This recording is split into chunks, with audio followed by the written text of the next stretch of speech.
Assalamualaikum warahmatullahi wabarakatuh. Perkenalkan, kami dari kelompok 2 kelas A Indralaya yang beranggotakan saya Memalau, Saya Atarika Laurenti Putri. Saya Febrina Kamendura. pada video kali ini kami akan membahas mengenai materi Glikolisis dan gluconeogenesis. Tujuan pembelajaran yaitu mahasiswa mampu bertanggung jawab atas pekerjaan di bidang keahliannya secara mandiri. Metabolisme adalah proses biokimiawi pembentukan molekul kompleks atau penguraiannya menjadi molekul sederhana di dalam sel makhluk hidup. Proses penguraian makromolekul menjadi molekul sederhana disebut katabolisme. Proses katabolisme yang terjadi di dalam sel makhluk hidup menghasilkan energi.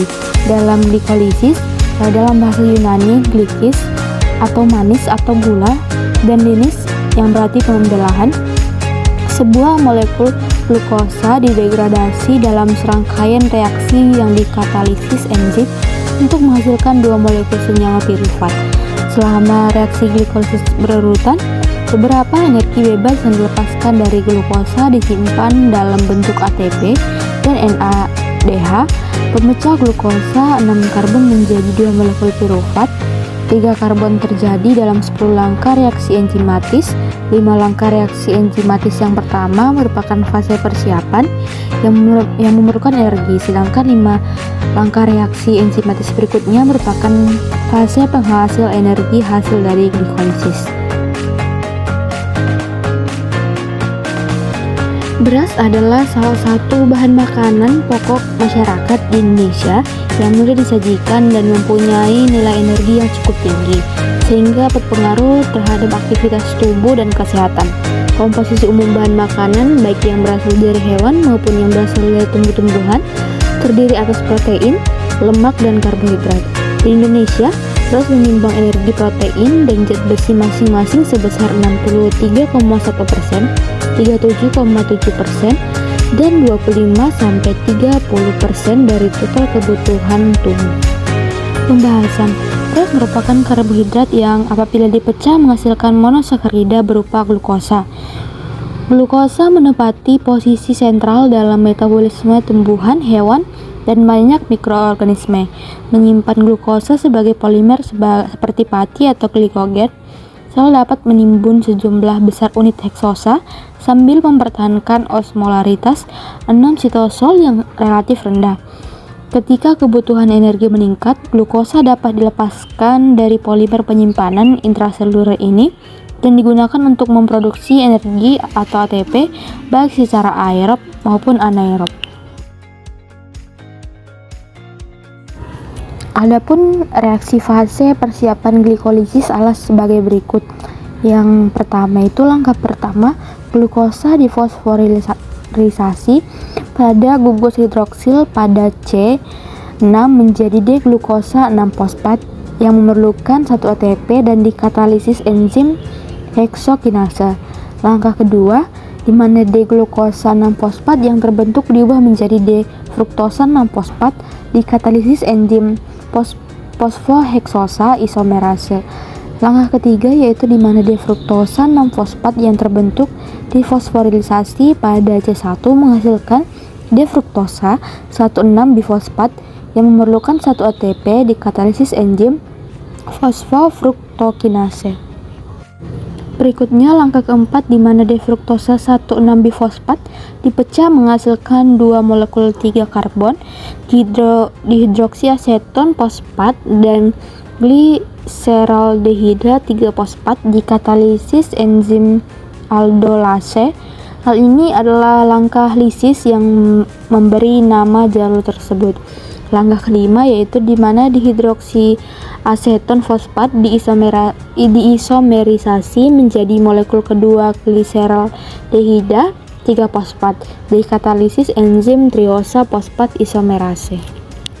Selanjutnya itu ada reaksi fase penghasil energi glikolisis yaitu sebagai berikut, di mana dilanjutkan pada langkah ke-6, 2 molekul gliseraldehida 3-fosfat dioksidasi dan difosforilisasi oleh fosfat anorganik membentuk 2 molekul 1,3 bisfosfogliserol dan menghasilkan 2 NADH dikatalisis oleh enzim gliseraldehida 3-fosfat dehidrogenase. Langkah ke-7 di mana 2 molekul 1,3-bifosfoglycerat diubah menjadi 2 molekul 3-fosfoglycerat yang menghasilkan 2 ATP dikatalisis enzim fosfoglycerat kinase. Langkah yang ke-8 itu 2 molekul 3-fosfoglycerat diubah menjadi 2 molekul 2-fosfoglycerat dikatalisis enzim fosfoglycerat mutase. Langkah yang ke-9 di mana 2 molekul 2-fosfoglycerat diubah menjadi 2 molekul fosfoenol pirufat dikatalisis enzim enolase. Langkah yang ke-10 2 molekul fosfofenol pirufat diubah menjadi 2 molekul pirufat dan menghasilkan 2 ATP dikatalisis oleh enzim pirufat kinase. Pirufat yang terbentuk oleh glikolisis selanjutnya dimetabolisme menjadi salah satu dari 3 rute katabolik. Dalam organisme atau jaringan aerob, dalam kondisi aerob, glikolisis hanyalah tahap pertama dalam degradasi lengkap glukosa. Pirufat dioksidasi dengan kehilangan gugus karboksilnya sebagai CO2 menghasilkan asetil koenzim A. Selanjutnya gugus asetil kemudian dioksidasi sempurna menjadi CO2 oleh siklus asam sitrat. Selanjutnya oksidasi dengan O2 melalui rantai pembawa elektron di mitokondria untuk membentuk H2O. Energi dari reaksi transfer elektron mendorong sintesis ATP di mitokondria.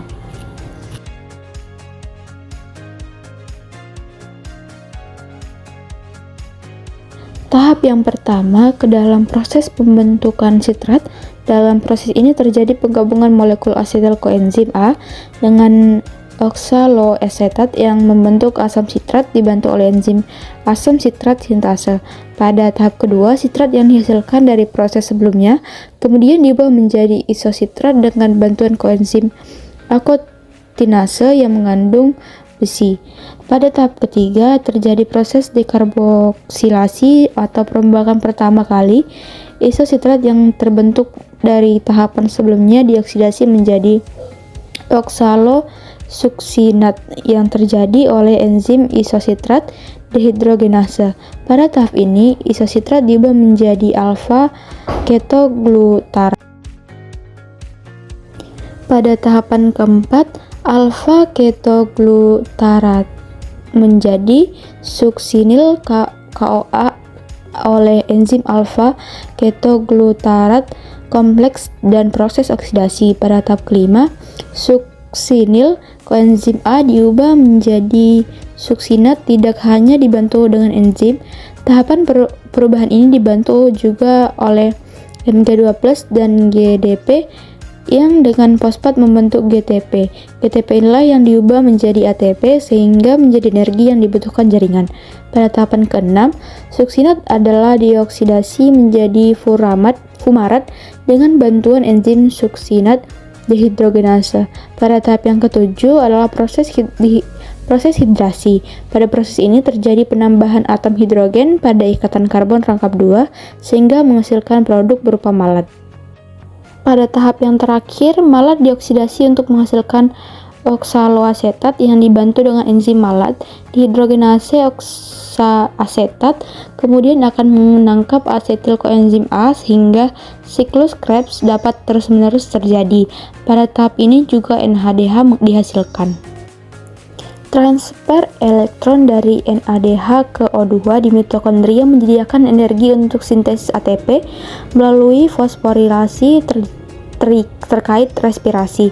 Dalam keseluruhan proses glikolitik, satu molekul glukosa diubah menjadi 2 molekul piruvat, 2 molekul ADP dan 2 Pi diubah menjadi 2 molekul ATP.